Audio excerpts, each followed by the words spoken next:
Hello foodies, welcome back to Kavya's kitchen. Today మన ఛానల్లో మనం kaju paneer butter masala curry ready చేసుకుందాం. ముందుగా వీడియోలోకి వెళ్ళే ముందు లైక్ చేయండి, షేర్ చేయండి, అలాగే సబ్స్క్రైబ్ చేసుకోవడం మర్చిపోవద్దు. అలాగే పక్కనే ఉన్న బెల్ ఐకాన్ మీద క్లిక్ చేయండి. మా మరిన్ని వీడియోలు మీకు నోటిఫికేషన్ ద్వారా అందుతాయి. ముందుగా నేను ఇక్కడ 400 గ్రామ్స్ పన్నీర్ తీసుకున్నాను.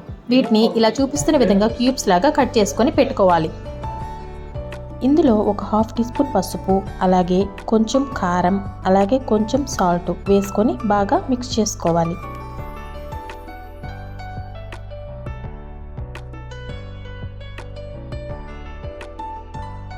ఈ విధంగా పన్నీర్ పీసెస్ అన్నిటికీ ఉప్పు, కారం, పసుపు బాగా మిక్స్ అయిన తర్వాత వీటిని ఇప్పుడు షాలో ఫ్రై చేసుకోవాలి. ముందుగా స్టవ్ వెలిగించి ఒక ప్యాన్ పెట్టి అందులో కొంచెం ఆయిల్ వేసుకొని ఆయిల్ హీట్ అయ్యాక ఈ పన్నీర్ పీసెస్ని మనం ఇందులో షాలో ఫ్రై చేసుకోవాలి. ఇలా 4 సైడ్స్ తిప్పుతూ పన్నీర్ పీసెస్ని బాగా వేయించుకోవాలి. ఇవి జస్ట్ 2-3 మినిట్స్ వేగితే సరిపోతాయి. ఇలా ఫ్రై చేసుకున్న వాటిని పక్కకు తీసి ఉంచుకోవాలి. ఇప్పుడు ఇదే ప్యాన్లో కొన్ని కాజు పీసెస్ని వేసుకొని ఫ్రై చేసుకొని పక్కకు తీసుకోవాలి. ఇప్పుడు ఇందులోనే ఒక పెద్ద సైజు ఉల్లిపాయని ఇట్లా పెద్ద పీసెస్గా కట్ చేసుకొని వేయించుకోవాలి. అలాగే 2 మీడియం సైజ్ టమోటాలను కూడా ఇలా పెద్ద సైజ్ పీసెస్గా కట్ చేసుకొని వేసుకొని వేయించుకోవాలి. టమోటాలు ఇలా సాఫ్ట్ అయ్యేంత వరకు వేయించుకోవాలి. ఇప్పుడు వీటిని ఒక మిక్సీ జార్లో తీసుకొని చల్లారనివ్వాలి.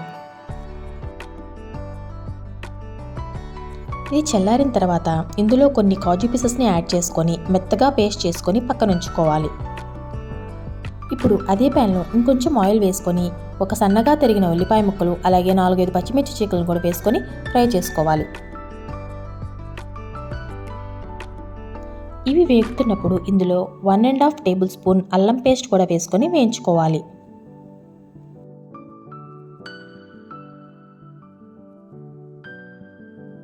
ఇప్పుడు ఇందులో ఒక హాఫ్ టీ స్పూన్ పసుపు, అలాగే కొంచెం సాల్ట్, అలాగే కొంచెం కారం కూడా యాడ్ చేసుకొని ఫ్రై చేసుకోవాలి.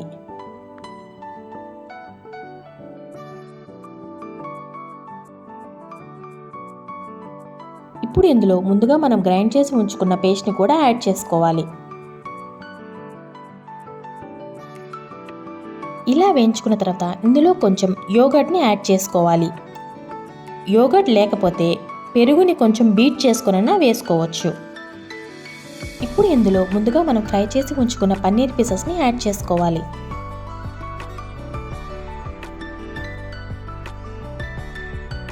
వీటిని మరి ఎక్కువగా కలుపుతూ ఉండకండి, ఎందుకంటే పన్నీర్ పీసెస్ చిదిరిపోతాయి.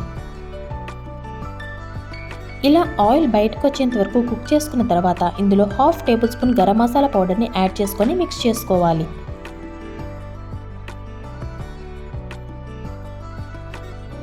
ఇప్పుడు ఇందులో కొంచెం వాటర్ని యాడ్ చేసుకోవాలి. ఇప్పుడు మూత పెట్టి ఒక 10-15 మినిట్స్ మనం బాయిల్ చేసుకుందాం. ఇప్పుడు ఇందులో ఒక హాఫ్ టీ స్పూన్ కస్తూరి మెత్తిని యాడ్ చేసుకోవాలి. ఇప్పుడు ఇందులో మనం ముందుగా ఫ్రై చేసి ఉంచుకున్న కాజు పీసెస్ని యాడ్ చేసుకోవాలి. అంతేనండి, చూసారా, కాజు పన్నీర్ బటర్ మసాలా కర్రీ ఎంత బాగా వచ్చిందో, అచ్చం రెస్టారెంట్ స్టైల్లోనే. ఫైనల్గా కొంచెం కొత్తిమీర చల్లుకొని సర్వ్ చేసేసుకుందాం.